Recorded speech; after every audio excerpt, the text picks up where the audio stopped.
Hello दोस्तों, Mahindra classes में आप सभी का स्वागत है। इस वीडियो के माध्यम से हम आपको मॉडर्न इंडियन हिस्ट्री जो है उसके कुछ महत्वपूर्ण महत्वपूर्ण प्रश्नों पर बात करेंगे। इसमें जो मॉडर्न हिस्ट्री के जो एमसीक्यू हैं, लगभग हमने 50 एमसीक्यूज़ को कवर किया हुआ है। दोस्तों, मॉडर्न इंडियन हिस्ट्री से बहुत ज़्यादा क्वेश्चन पूछे जाते हैं, लगभग प्रश्न पूछे जाते हैं। तो अभी नहीं तो कभी नहीं, मीन्स अगर अभी आपने पढ़ाई नहीं की तो आगे आने वाला जो कंपटीशन है वो और भी टफ होने वाला है। अब इस समय का जो कंपटीशन चल रहा है वो भी बहुत टफ है ना। तो इस समय तैयारी आप बहुत अच्छे से करिए। अगर आप नए हैं तो आप हमारी वीडियो को सब्सक्राइब कीजिए, हमारे चैनल को सब्सक्राइब कीजिए। सब्सक्राइब करने के साथ साथ ज़्यादा से ज़्यादा शेयर कर सकें और लाइक करते रहिए, ठीक है, ताकि आपको ज़्यादा से ज़्यादा अपडेट मिलती रहे, ज़्यादा से ज़्यादा आपको वीडियो प्राप्त हो सकें और आप अपनी तैयारी को और बेहतर बना सकें। ठीक है दोस्तों, तो महिंद्रा क्लासेस आपके सेवा में सदैव तत्पर है। बस सिर्फ आपका सपोर्ट चाहिए, आपकी लाइक शेयर चाहिए, बस इससे ज़्यादा कुछ नहीं। बस आप इतना सपोर्ट करते, इतना प्यार देते रहिए। बाकी मैं आपको हर तरीके की वीडियोस को प्रोवाइड करता रहूँगा।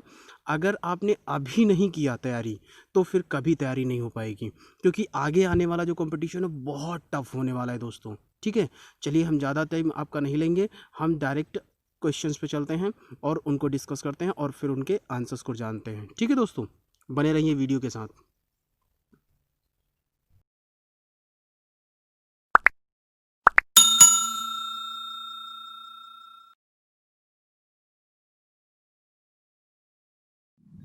हेलो दोस्तों, गुड आफ्टरनून। उम्मीद है आप सब बहुत अच्छे होंगे। आज के इस वीडियो में हम आपको जो मॉडर्न मॉडर्न इंडियन हिस्ट्री है उसके जीके के एमसीक्यूज़ हैं वो हम कवर करेंगे, जो कि आपको लगभग 90 एमसीक्यूज़ के बारे में बताया जाएगा। 90 प्रश्नों के बारे में हम लोग यहाँ पर स्टडी करेंगे, पढ़ेंगे और यहाँ पर ये देखेंगे कि कितने ज़्यादा प्रश्न जो हैं वो हमारी परीक्षा से संबंधित पहले आ चुके हैं या आने की संभावना है। ठीक है, तो चलिए स्टार्ट करते हैं। पहला प्रश्न हमारा है, पहले प्रश्न में ये बताया गया है, अंग्रेजी संसद में भारत सरकार अधिनियम कब पारित हुआ? चलिए बताइए, अंग्रेजी संसद में भारत सरकार अधिनियम कब पारित हुआ? 1852 में, 1856 में या 1858 में या 1860 में? जल्दी बताइए। चलिए ठीक है, यहाँ पर आपका आंसर जो है वो 1858, आई मीन्स इसका आंसर जो होगा वो option C is the right answer. ठीक है, उसके बाद अगर हम बात करें तो दूसरा प्रश्न हमारा जो है, दूसरा प्रश्न ये बता रहा है कि भारतीय राष्ट्रीय कांग्रेस का 1896 का अधिवेशन निम्न में से किसके लिए विख्यात है? मतलब जो हमारा भारतीय कांग्रेस जो भारतीय राष्ट्रीय कांग्रेस 1896 में अधिवेशन लागू किया गया था, जो विख्यात हुआ था, वो किसके लिए विख्यात हुआ था? वो हमारे पहली बार राष्ट्रीय गीत जो गाया गया था उसके लिए विख्यात है। ठीक है, यहाँ पर हम स्पष्टीकरण दे देंगे। पहली बार राष्ट्रीय गीत यहाँ पर ये बताया जा रहा है 1896 में पहली बार जो राष्ट्रीय गीत था वो अधिवेशन, कांग्रेस के अधिवेशन में वंदे मातरम जो गाया गया था। वंदे मातरम बंकिम चंद्र चटर्जी के उपन्यास आनंद मठ का अंश है। यह 1937 तक भारत का राष्ट्रीय गान रहा था। ठीक है, उसके बाद अगर हम बात करें तो अगला प्रश्न हमारा है, तीसरा प्रश्न हमारा ये है कि निम्नलिखित में से किस गवर्नर जनरल को भारतीय प्रेस का मुक्तिदाता कहा जाता है? किस गवर्नर जनरल को? ठीक है, किस गवर्नर जनरल को भारतीय मुक्तिदाता कहा जाता है? ठीक है, वो जो हमारा है वो कौन है? लॉर्ड विलियम बेंटिक है या सर चार्ल्स मेटकॉफ है या लॉर्ड ऑकलैंड है या लॉर्ड एलन वेरा है? ठीक है, यहाँ पर आंसर जो है वो आपका बताया गया सर चार्ल्स मेटकॉफ, यानी कि हमारा जो आंसर होगा वो option number B is the right answer.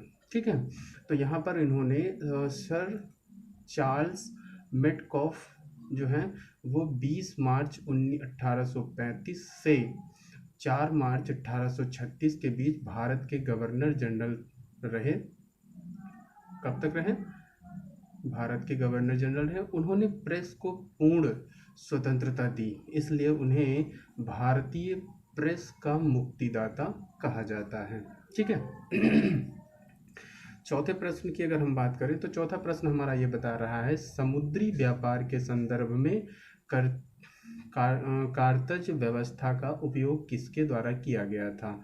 समुद्री व्यापार जो होता है, जैसे हम मर्चेंट जो होते हैं, मर्चेंट व्यापारी, समुद्री व्यापारी जो होते हैं वो लोग व्यापार करते हैं, उसमें एक व्यवस्था का नामकरण किया गया था, जो कि आपका क्या नाम था उसका? कार्तज, है ना, कार्तज व्यवस्था। इसको किसके उपयोग के लिए जो इसकी व्यवस्था की गई थी वो किसके संदर्भ में थी?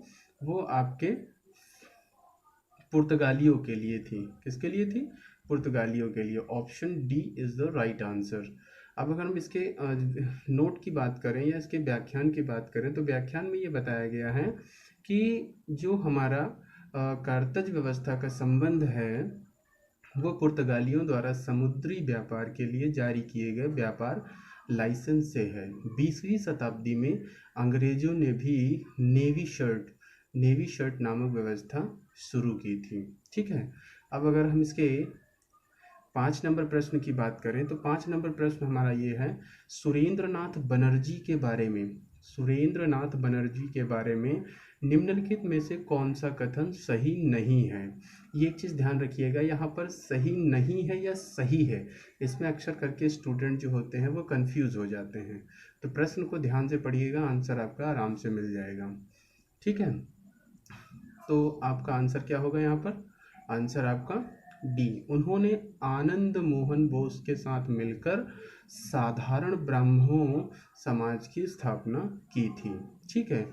उपरोक्त दिए गए कथनों में चौथा कथन गलत है। सुरेंद्र बनर्जी ने आनंद मोहन बोस के साथ मिलकर इंडिया, ये देखिए यहाँ पर लिखा हुआ है, इंडिया नेशनल एसोसिएशन की स्थापना की थी। जबकि इस प्रश्न में ये जो बताया गया उत्तर में, ये क्या बताया जा रहा है? ब्रह्मो समाज की स्थापना की थी, जबकि ये गलत है। यहाँ पर किसकी स्थापना की गई थी? इंडियन नेशनल एसोसिएशन की स्थापना की गई थी। साधारण ब्रह्मो समाज की स्थापना आनंद मोहन बोस, शिवनाथ शास्त्री और शिवचंद्र सेन तथा उमेश चंद्र दत्त ने की थी। देखिए यहाँ पर जो ब्रह्मो समाज है उसकी स्थापना में 3 लोगों का सहयोग था, लेकिन अगर हम बात करें इंडियन नेशनल एसोसिएशन की स्थापना में तो वहाँ पर सुरेंद्र चंद बनर्जी और आनंद मोहन बोस, ये 2 लोगों ने मिलकर इसकी स्थापना की थी। ठीक है।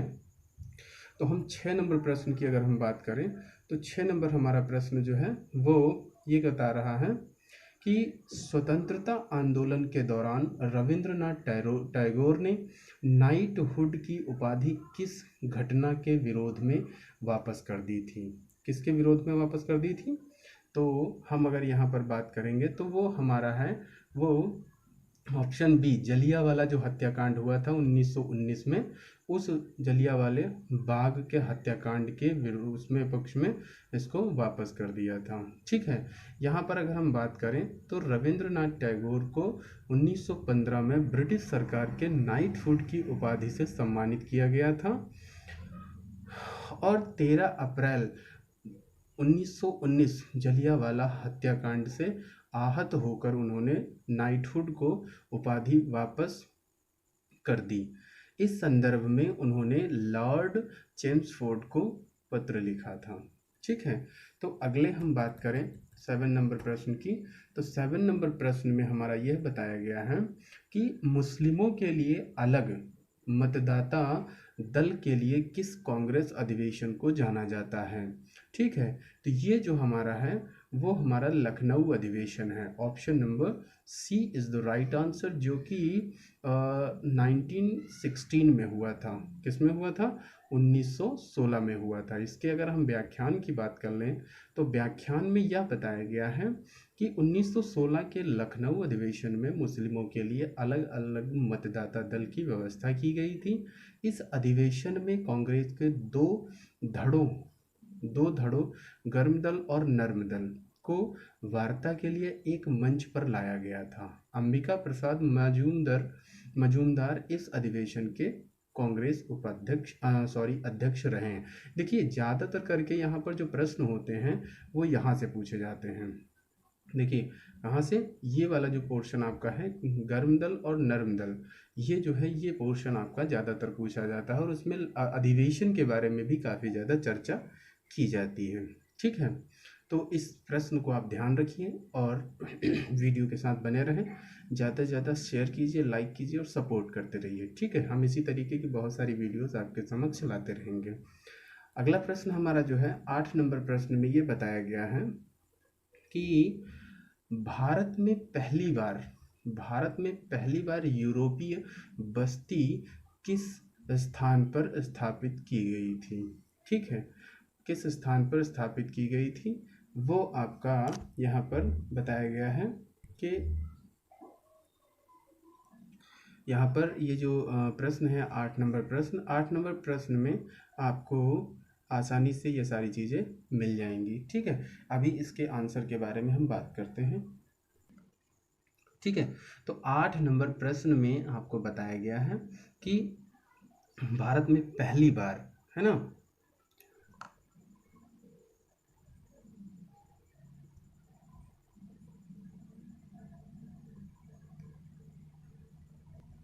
आठ नंबर प्रश्न में बताया गया है भारत में पहली बार यूरोपीय बस्ती किस स्थान पर स्थापित की गई थी।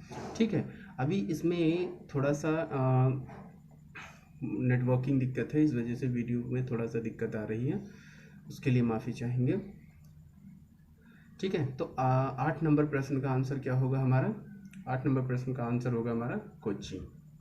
ठीक है, इसमें जो डिस्क्रिप्शन में बताया गया है डिटेल में वो ये बताया गया है केरल के एर्नाकुलम जिले में स्थित कोच्चि फोर्ट भारत में पहली यूरोपीय बस्ती थी। यह जल से घिरा हुआ स्थान है। यह कोच्चि के दक्षिण पश्चिम में स्थित है। ठीक है, क्लियर। उसके बाद 9 नंबर क्वेश्चन की अगर हम बात करें तो 9 नंबर प्रश्न में ये बताया गया है निम्नलिखित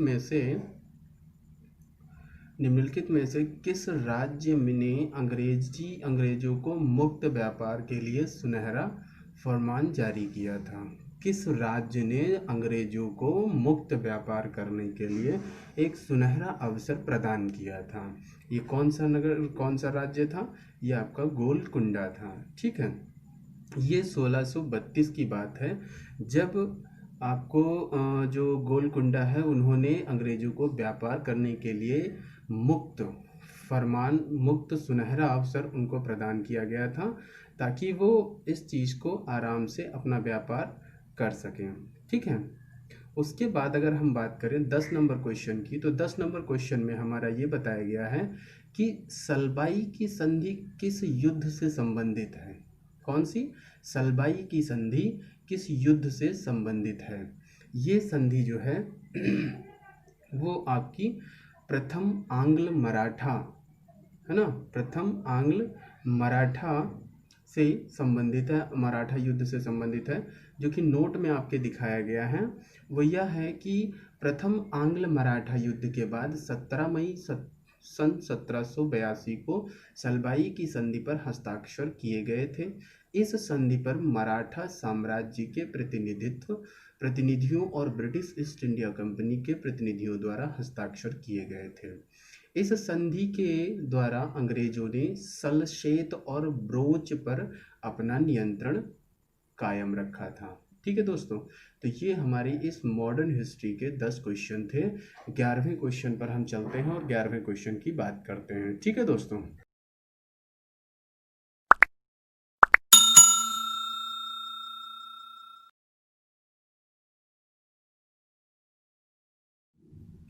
हेलो दोस्तों, 11 नंबर प्रश्न की अगर हम बात करें तो 11 नंबर प्रश्न में हमारे ये बताया गया है कि बक्सर की लड़ाई ईस्ट इंडिया कंपनी द्वारा किसके साथ लड़ी गई थी। बक्सर की लड़ाई ईस्ट इंडिया कंपनी जो 1600 ईस्वी में आई थी वो किसके साथ लड़ी गई थी, वो किसके साथ लड़ी गई थी, वो आपकी मीर कासिम, मतलब option number A is the right answer.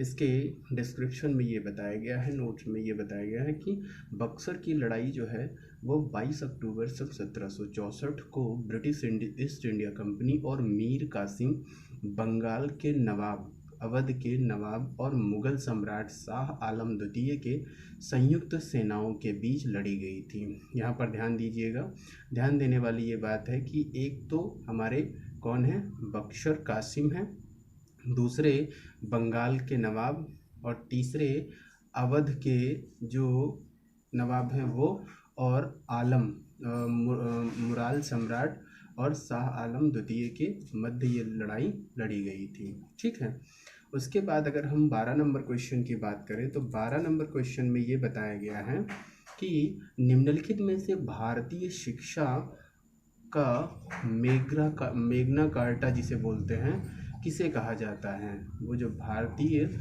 शिक्षा का मेग्ना कार्टा। ठीक है, तो ये हमारा ऑप्शन जो है वो वुड्स डिस्पैच, किसे कहते हैं, वुड्स डिस्पैच को बोला जाता है।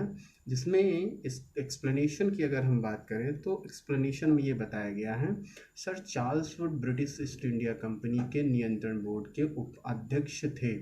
उन्होंने 1854 में लॉर्ड डलहौजी को एक प्रेषण भेजा था। उन्होंने सुझाव दिया था कि प्राथमिक विद्यालयों में मातृभाषा में पढ़ाई होनी चाहिए और उच्च विद्यालयों में अंग्रेजी शिक्षा भी होनी चाहिए।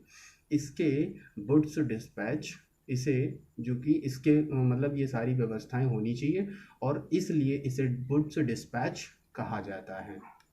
ठीक है, अगर हम 13 नंबर क्वेश्चन की बात करें, 13 नंबर क्वेश्चन में बोला गया है वर्नाकुलर प्रेस अधिनियम जो है, कौन सा, वर्नाकुलर प्रेस अधिनियम और शस्त्र अधिनियम किस वायसराय के द्वारा पारित किया गया था, किस वायसराय के द्वारा पारित किया गया था।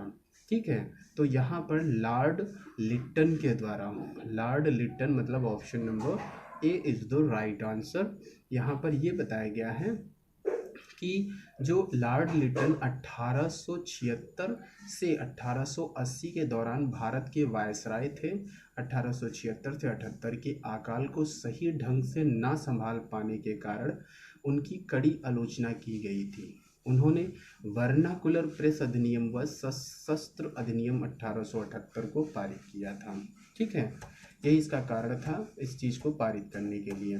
ठीक है, अगर हम 14 नंबर क्वेश्चन की बात करें तो निम्नलिखित में से किस वायसराय की हत्या उनके कार्यकाल के दौरान की गई थी। कोई ऐसा वायसराय था जब उसका कार्यकाल चल रहा था, मतलब जब वो राजा था या राज्य कर रहा था तो उसी के कार्यकाल के दौरान ही उसकी हत्या कर दी गई थी। वो कौन थे, ये आपके लॉर्ड मेयो थे।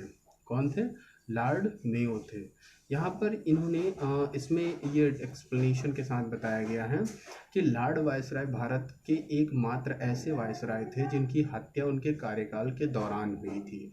1872 में अंडमान द्वीप के पोर्ट ब्लेयर में एक निरीक्षण यात्रा के दौरान के पठान ने उनकी हत्या कर दी। मतलब एक सर्वे किया जा रहा था, सर्वे के दौरान ही एक पठान ने उनकी हत्या कर दी थी। वो कारण आपका राज्य से संबंधित हो सकता है, राज्य की जनता से संबंधित हो सकता है, या कोई पर्सनल इशू हो सकता है जिसके कारण उन्होंने उनके राज्य शासनकाल में ही उनकी हत्या कर दी। ठीक है, अगर हम 15 नंबर क्वेश्चन की बात करें तो 15 नंबर क्वेश्चन में लिखा है लॉर्ड रिपन ने हंटर आयोग का गठन किस लिए किया था, है ना। लॉर्ड रिपन ने किस लिए इस गठन हंटर का आयोग का जो गठन है उसकी स्थापना किस लिए की थी। तो उन्होंने भारत में शिक्षा सुधार के लिए, किसमें, भारत में शिक्षा के सुधार के लिए उन्होंने इस चीज़ की स्थापना की थी। ठीक है, यहाँ पर एक्सप्लेनेशन में ये बताया गया है लॉर्ड रिपन जो हैं, लॉर्ड रिपन ने 3 फरवरी 1882 को सर विलियम हंटर की अध्यक्षता में शिक्षा आयोग का गठन किया था। विलियम हंटर वायसराय की कार्यकारी परिषद के सदस्य थे। इस आयोग ने भारत में शिक्षा सुधार के लिए, प्रारंभिक शिक्षा व उच्च शिक्षा में सुधार के लिए कई महत्वपूर्ण सुझाव दिए थे। कहने का तात्पर्य जो लॉर्ड रिपन थे उनकी जो उनका जो दृष्टिकोण था वो दृष्टिकोण यह था कि हम जो लो लेवल की शिक्षा है और उच्च स्तर की शिक्षा है, उस शिक्षा में हम और कई सारी चीज़ें ऐसी लागू करेंगे ताकि लोगों को शिक्षा में और ज़्यादा विकास हो सके लोगों का, ताकि और हम अपने जो शैक्षिक स्तर है उसको अच्छा बना सकें। इसलिए उन्होंने जो हंटर आयोग का गठन किया था। ठीक है दोस्तों, अगर हम 16 नंबर क्वेश्चन की बात करें तो 16 नंबर क्वेश्चन में ये बताया गया है कि भारतीय टंकड़, टंकड़ आपका बैंकिंग से संबंधित क्वेश्चन जो है शब्द है, और कागजी मुद्रा अधिनियम किस वायसराय ने पारित किया था? ये किसने पारित किया था? ये यहाँ पर लॉर्ड कर्जन ने पारित किया था। देखिए एक शब्द यहाँ पर निकल कर आया है टंकड़। देखिए टंकड़ जो होता है वो एक तरीके की जो मुद्रा से संबंधित होता है, टकसाल तरीके से उसको हम बोलते हैं। ये आपका हिंदी भाषा का शब्द है। ठीक है, उसमें ये बताया गया डिस्क्रिप्शन में कि जनवरी 1899 में लॉर्ड कर्नज को भारत का वायसराय नियुक्त किया गया। कब? 1899 में, ध्यान रखिएगा। उन्होंने भारतीय टंकड़ व कागजी मुद्रा अधिनियम 1899 पारित किया और भारत को स्वर्ण मानक की शुरुआत की। ठीक है, 17 नंबर क्वेश्चन हमारा ये बता रहा है, 17 नंबर क्वेश्चन में ये बताया गया है कि निम्नलिखित में से किसे मराठा मैकियावेली कहा जाता है? क्या? मराठा मैकियावेली कहा जाता है। ये आपके जो हैं वो नाना फडणवीस जी हैं। कौन? नाना फडणवीस। मराठा मैकियावेली कहा जाता है, ये आपके कौन है? नाना फडणवीस जी। इनके जो नोट में है वो नोट में यह लिखा गया है कि पेशवा शासन के दौरान नाना फडणवीस मराठा साम्राज्य के प्रभावशाली मंत्री व कूटनीतिज्ञ थे। यूरोपीय द्वारा उन्हें मराठा मैकियावेली सुप्रसिद्ध इतालवी कूटनीतिज्ञ निकोलो मैकियावेली पर आधारित नाम कहा जाता है। ब्रिटिश साम्राज्य की बढ़ती हुई शक्ति के दौरान भी उन्होंने मराठा साम्राज्य को सुरक्षित रखा था। मतलब बहुत सारी दिक्कतें होने के बावजूद भी उन्होंने अपने इस मराठा साम्राज्य का पूर्ण रूप से व्यवस्था बनाए रखी थी। ठीक है, उसके बाद 18 नंबर क्वेश्चन की अगर हम बात करें तो 18 नंबर क्वेश्चन में ये बताया गया है कि श्रीपट्टम, है ना, श्रीरंगपट्टम की संधि का संबंध किस युद्ध से है? श्रीरंगपट्टम की संधि का संबंध किस युद्ध से? ये पिछली बार एसएससी में क्वेश्चन पूछा गया था। ठीक है, बहुत इंपॉर्टेंट क्वेश्चंस हैं, इन पर विशेष ध्यान दीजिए और ये क्वेश्चन आपके पूछे जा सकते हैं। ठीक है, और बहुत लाइक करते रहिए, सब्सक्राइब करते रहिए, शेयर करते रहिए और सपोर्ट करते रहिए ताकि आपको बहुत सारी वीडियोस इसी तरीके के प्रश्न आपको आसानी से मिलते रहें। ठीक है, इसका आंसर क्या है? तृतीय आंग्ल मराठा युद्ध जो है वो श्रीरंगपट्टम संधि से संबंधित जो है वो जाना जाता है। इसमें ये बताया गया है कि तृतीय आंग्ल मैसूर युद्ध के बाद 18 मार्च सन 1772 को श्रीरंगपट्टम की संधि पर हस्ताक्षर किए गए थे। कब? 18 मार्च 1772 को श्रीरंगपट्टम की संधि पर हस्ताक्षर किए गए थे। इस संधि पर ब्रिटिश ईस्ट इंडिया कंपनी की ओर से लॉर्ड कॉर्नवालिस और हैदराबाद के निजाम का प्रतिनिधि, मराठा साम्राज्य के प्रतिनिधि और मैसूर शासक टीपू सुल्तान ने हस्ताक्षर किए थे। ठीक है, उसके बाद अगर हम बात करें 19 नंबर क्वेश्चन की तो 19 नंबर क्वेश्चन में बताया गया है पूना समझौते के संदर्भ में कौन सा कथन असत्य है? देखिए यहाँ पर सत्य और असत्य में हमारी बहुत सारे क्वेश्चन हमारे कंफ्यूज हो जाते हैं, तो उन पर हमें विशेष ध्यान देना है। ठीक है, पूना समझौते के संदर्भ में कौन सा कथन असत्य है? सत्य नहीं, असत्य सॉरी। ठीक है, तो इसकी हम बात करें तो यह समझौता जो है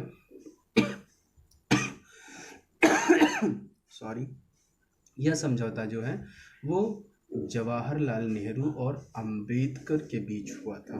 किसके बीच हुआ था? जवाहरलाल नेहरू और अंबेडकर के बीच हुआ था। ठीक है, उपरोक्त में से पहला कथन असत्य है। पूना समझौता महात्मा गांधी और भीमराव अंबेडकर के मध्य हुआ था। ठीक है, देखिए वहाँ पर जो पहला कथन में बताया गया है जवाहरलाल नेहरू और अंबेडकर के बीच, नहीं, ये जो समझौता हुआ था वो आपका महात्मा गांधी के मध्य हुआ था। जब महात्मा गांधी अपने दरवाजे पे बैठे थे तो हम जो बाबा भीमराव अम्बेडकर हैं वो गए थे उनके पास प्रस्ताव लेकर, लेकिन वो चीज़ें वहाँ पर हुई नहीं। ठीक है, तो यह समझौता वहाँ पर हो गया था, तब जाके महात्मा गांधी जी तैयार हो गए थे इस समझौते को करने के लिए।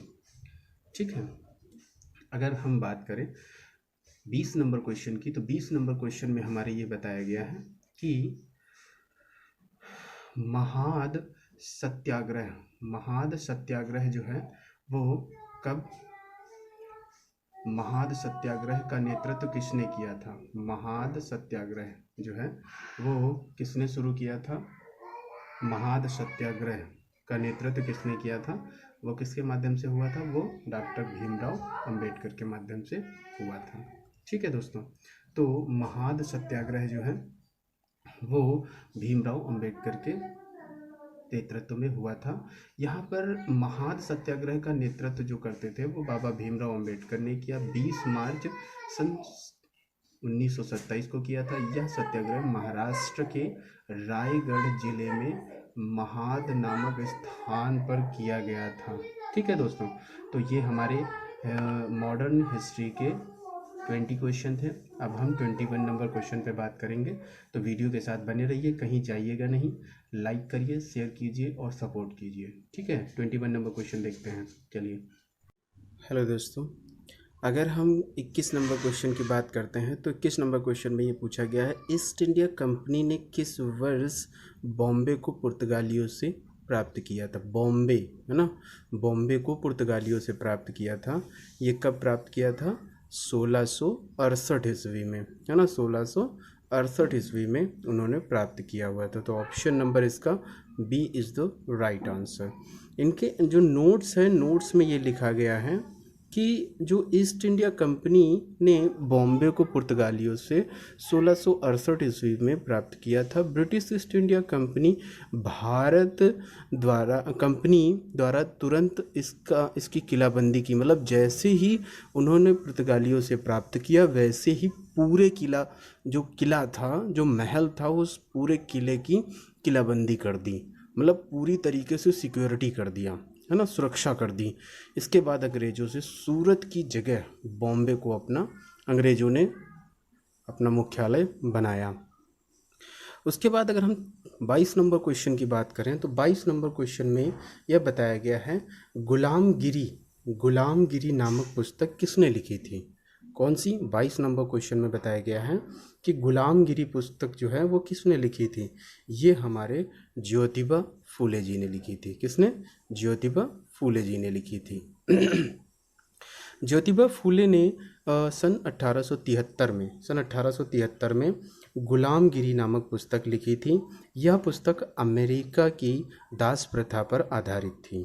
जो ज्योतिबा फूले ने जो किताब लिखी थी गुलामगिरी, वह किस पे आधारित थी? अमेरिका में जो दास प्रथा उस टाइम चल रही थी उस पर आधारित थी। हम 23 की अगर क्वेश्चन नंबर 23 की बात करें तो इसमें यह लिखा गया है कि रविंद्रनाथ टैगोर को नाइटवुड की उपाधि कब मिली? तो ये जो उपाधि मिली थी वो 1915 में इनको मिली थी। ठीक है, उसके बाद अगर हम बात करें डिस्क्रिप्शन की, तो डिस्क्रिप्शन में ये दिखाया गया है कि रविंद्रनाथ टैगोर को ब्रिटिश सरकार ने 1915 ईस्वी में नाइटवुड की उपाधि से सम्मानित किया था।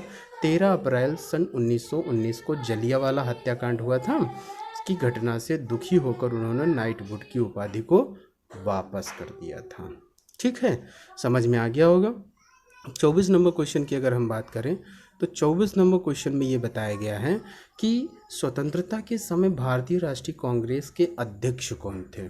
स्वतंत्रता के समय, जो स्वतंत्रता के बाद में जो था वो उस समय भारतीय राष्ट्रीय कांग्रेस के अध्यक्ष कौन थे? हमारे जेवी कृपलानी जी थे।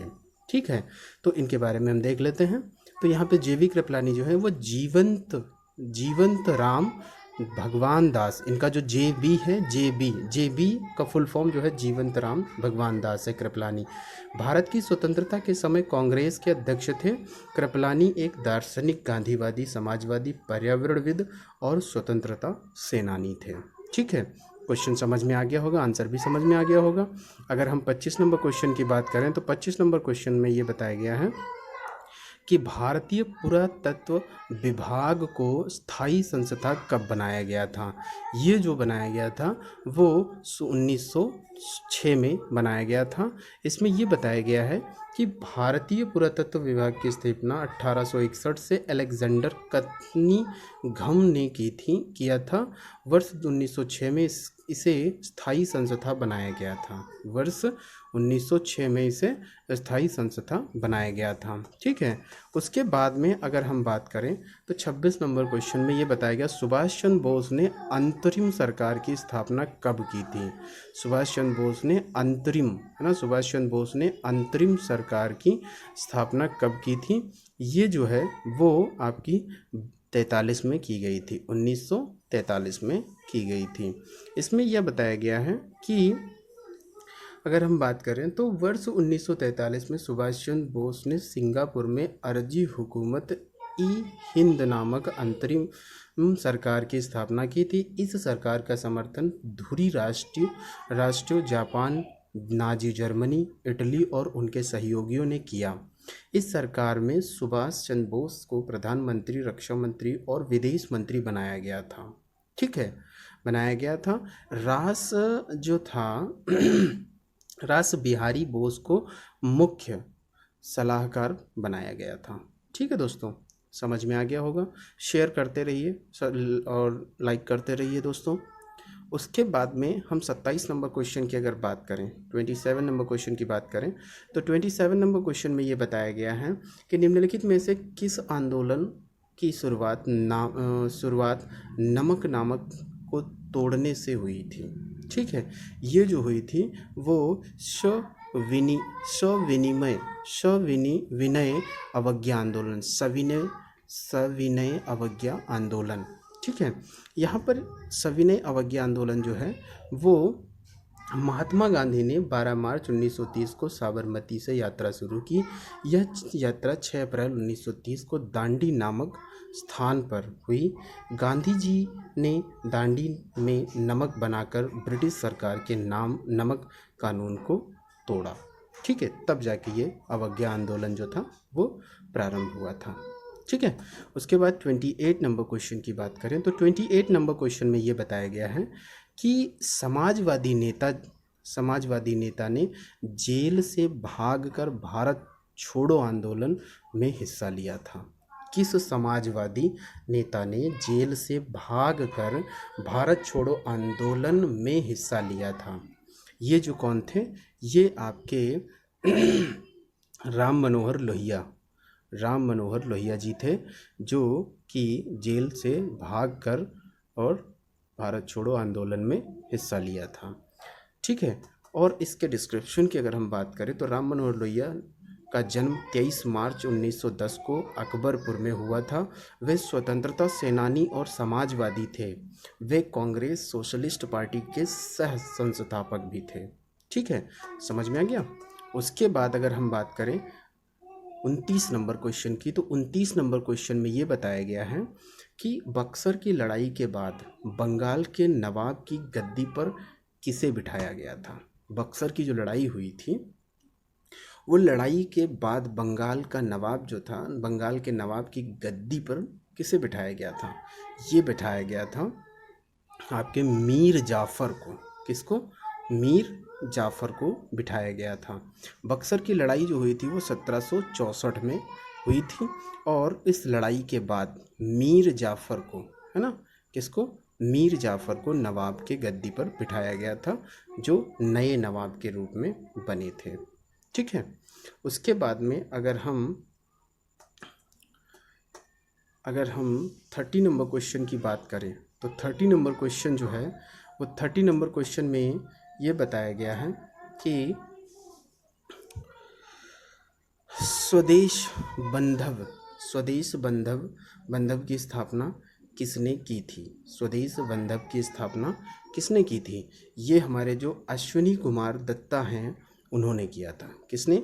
अश्विनी कुमार दत्ता ने किया था। ठीक है, अश्विनी कुमार दत्ता ने जो है वो ये बताया था कि स्वदेशी बंधन समिति की स्थापना अश्विनी कुमार दत्ता ने की थी। इस संगठन का उद्देश्य स्वदेशी उत्पादों के इस्तेमाल से वृद्धि करना, स्वदेशी इस्तेमाल जो है उसमें वृद्धि करना, और विदेशी उत्पादों का बहिष्कार करना। स्वदेशी मतलब अपने देश की वस्तुओं का इस्तेमाल करें और बाहर की जितनी भी वस्तुएं हैं उनका हम विरोध करें, ताकि हम अपने देश में अपना उत्पादन कर सकें, अपना खा सकें और बाहर की कमाई हुई चीज़ों पर ध्यान ना दें। ठीक है दोस्तों, तो ये मॉडर्न हिस्ट्री के 30 नंबर क्वेश्चन हो गए। अब हम 31 नंबर क्वेश्चन की बात करेंगे। ठीक है, चलिए देखते हैं 31 नंबर क्वेश्चन की।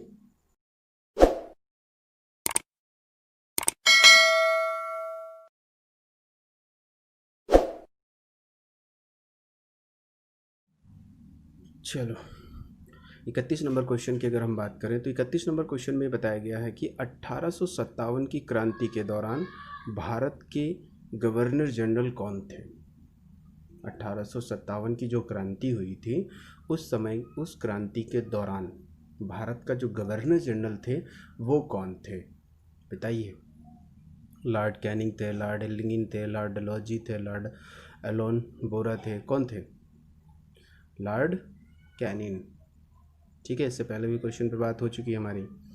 लॉर्ड कैनिंग जो हैं वो 28 फरवरी 1856 से 21 मार्च 1862 के बीच भारत के गवर्नर जनरल थे। ठीक है, अगर हम 32 नंबर क्वेश्चन की बात करें तो 32 क्वेश्चन नंबर में बताया गया है स्वराज, है ना, स्वराज हमारा जन्म स्वराज हमारा जन्म सिद्ध अधिकार आहे आड़ी तो मी मिला विनाच, है ना।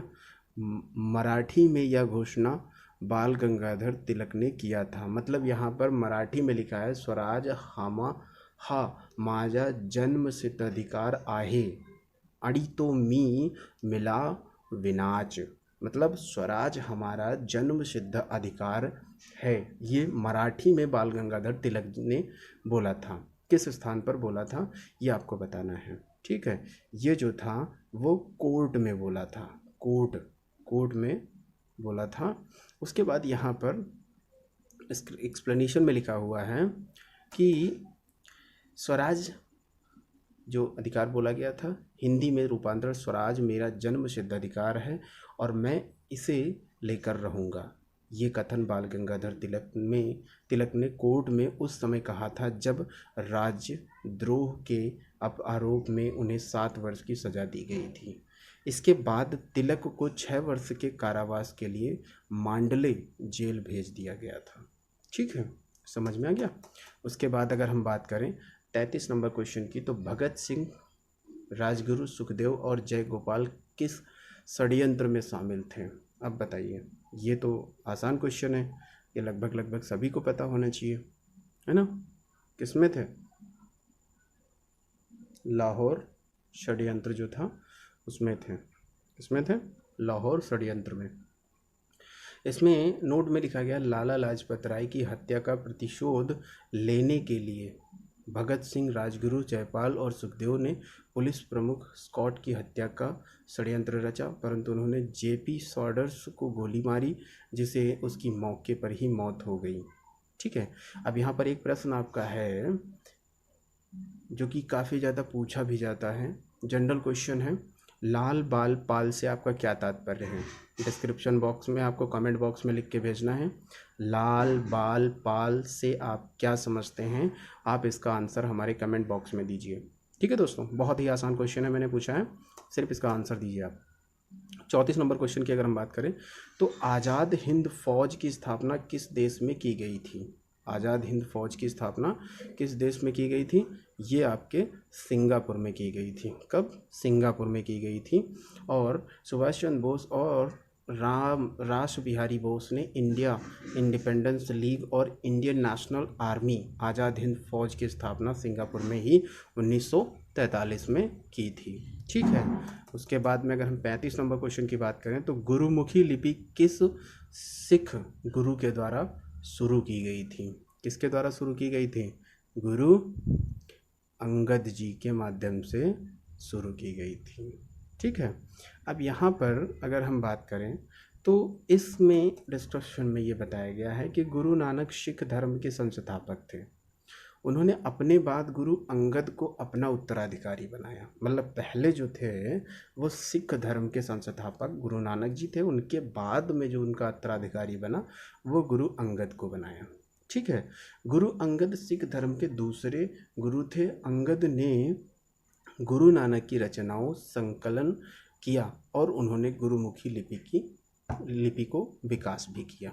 ठीक है, 36 नंबर क्वेश्चन की अगर हम बात करें, 36 नंबर क्वेश्चन में बताया गया वरींद्र घोष किस समाचार पत्र से जुड़े हुए थे। वरींद्र घोष किस समाचार पत्र से जुड़े थे? ये जुगांतर नामक एक समाचार पत्र था, उससे जुड़े हुए थे। ठीक है, इसमें ये बताया गया है कि जुगांतर एक बंगाली क्रांतिकारी अखबार था, बंगाली क्रांतिकारी अखबार था। इसकी स्थापना 1906 में वरींद्र कुमार घोष, अविनाश भट्टाचार्य और भूपेंद्र नाथ दत्ता ने की थी। ठीक है, उसके बाद अगर हम बात करें 37 नंबर क्वेश्चन की, तो 37 नंबर क्वेश्चन जो है 1946 के तेभेगा आंदोलन किस वर्तमान राज्य से संबंधित है? ये किससे संबंधित है? ये आपका पश्चिम बंगाल से संबंधित है। किससे संबंधित है?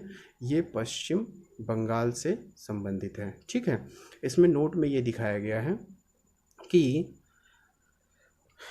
तेभेगा आंदोलन की शुरुआत काश्तकारों ने बंगाल में 1926 में जोतदारों के विरुद्ध की थी। यह आंदोलन जो है वो बंगाल में व्याप्त साझा खेती व्यवस्था के विरुद्ध शुरू किया गया था। ठीक है, अगर हम 28 नंबर क्वेश्चन की 38 की अगर हम बात करें, 38 नंबर क्वेश्चन की बात करें, तो 38 नंबर क्वेश्चन में ये बताया गया है कि इंडियन यूनियन मुस्लिम लीग का मुख्यालय भारत के किस राज्य में स्थित है? कहाँ स्थित है? ये आपका तमिलनाडु में है। कहाँ है? ये आपका तमिलनाडु में है। ठीक है, इंडियन यूनियन मुस्लिम लीग की स्थापना जो है वह 10 मार्च 1948 को मद्रास में की गई थी। वर्तमान में इसका मुख्यालय तमिलनाडु में चेन्नई के मरैकायर लेबाई स्ट्रीट में स्थित है। ठीक है, स्थित है। 39 नंबर क्वेश्चन की अगर हम बात करें, तो 39 नंबर क्वेश्चन में ये बताया गया है कि जो कांग्रेस ने किस अधिवेशन में पूर्ण स्वराज का प्रस्ताव पारित किया, है ना? पूर्ण स्वराज का प्रस्ताव जो वो पारित किया, कब? वो आपका लाहौर था, है ना? लाहौर।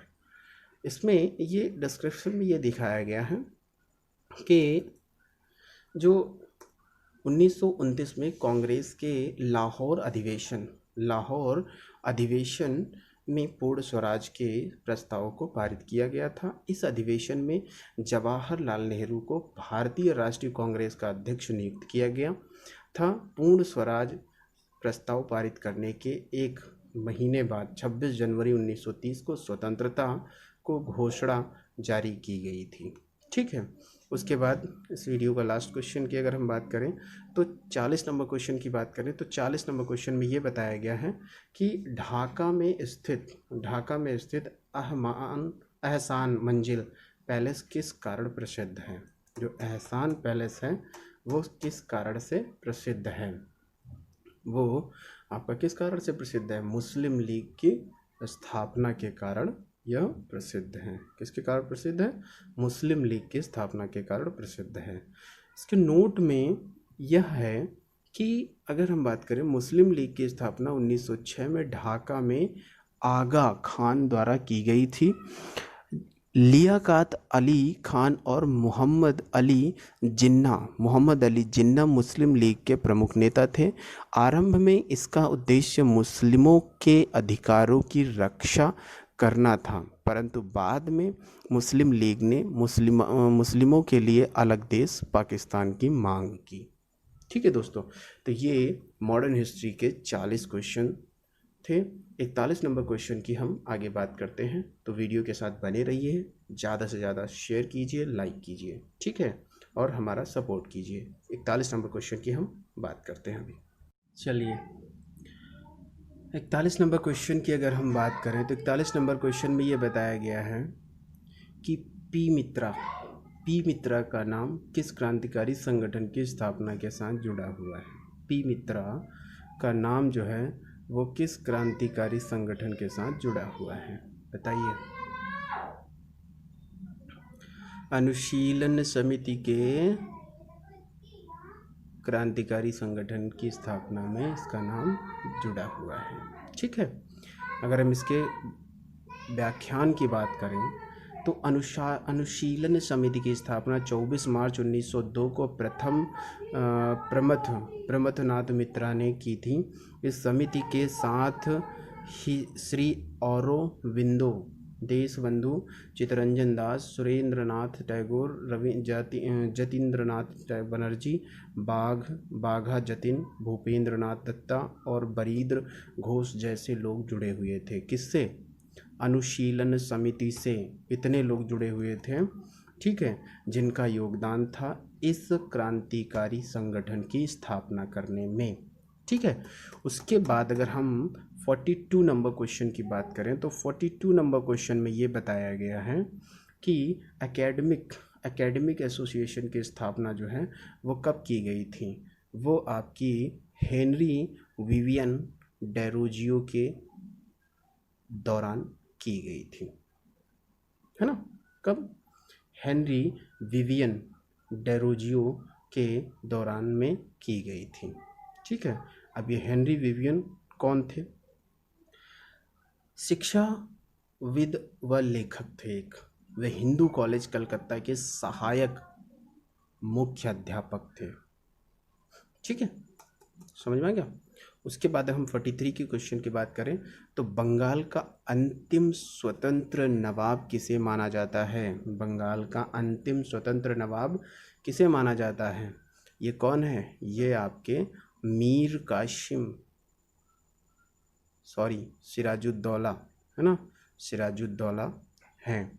ठीक है, उसके बाद अगर हम इसका डिस्क्रिप्शन की बात करें तो डिस्क्रिप्शन में ये बताया गया है कि सिराजुद्दौला बंगाल का अंतिम स्वतंत्र नवाब था।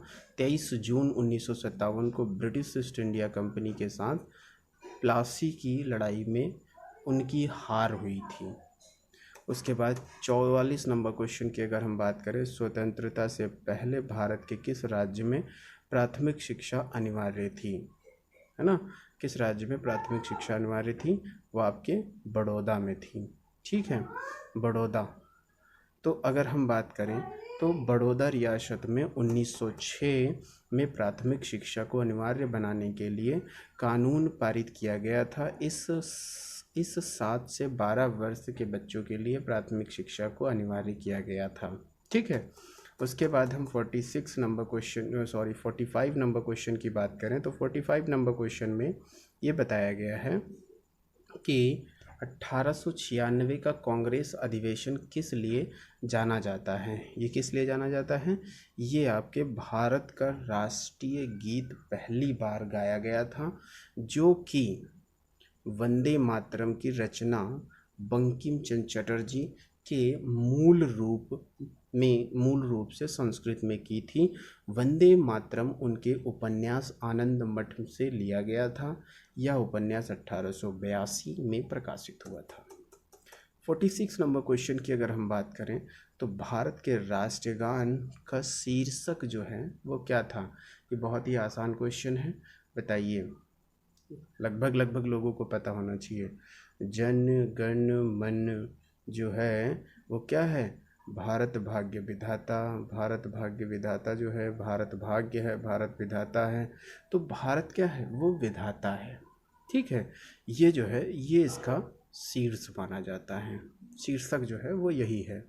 ठीक है, उसके बाद अगर हम बात करें तो भारत का राष्ट्रीय गान की रचना रविंद्रनाथ टैगोर ने मूल रूप से बंगाली में की थी। 24 जनवरी 1950 को संविधान सभा द्वारा इसके हिंदी रूप को राष्ट्रीय गान के रूप में स्वीकृति दी।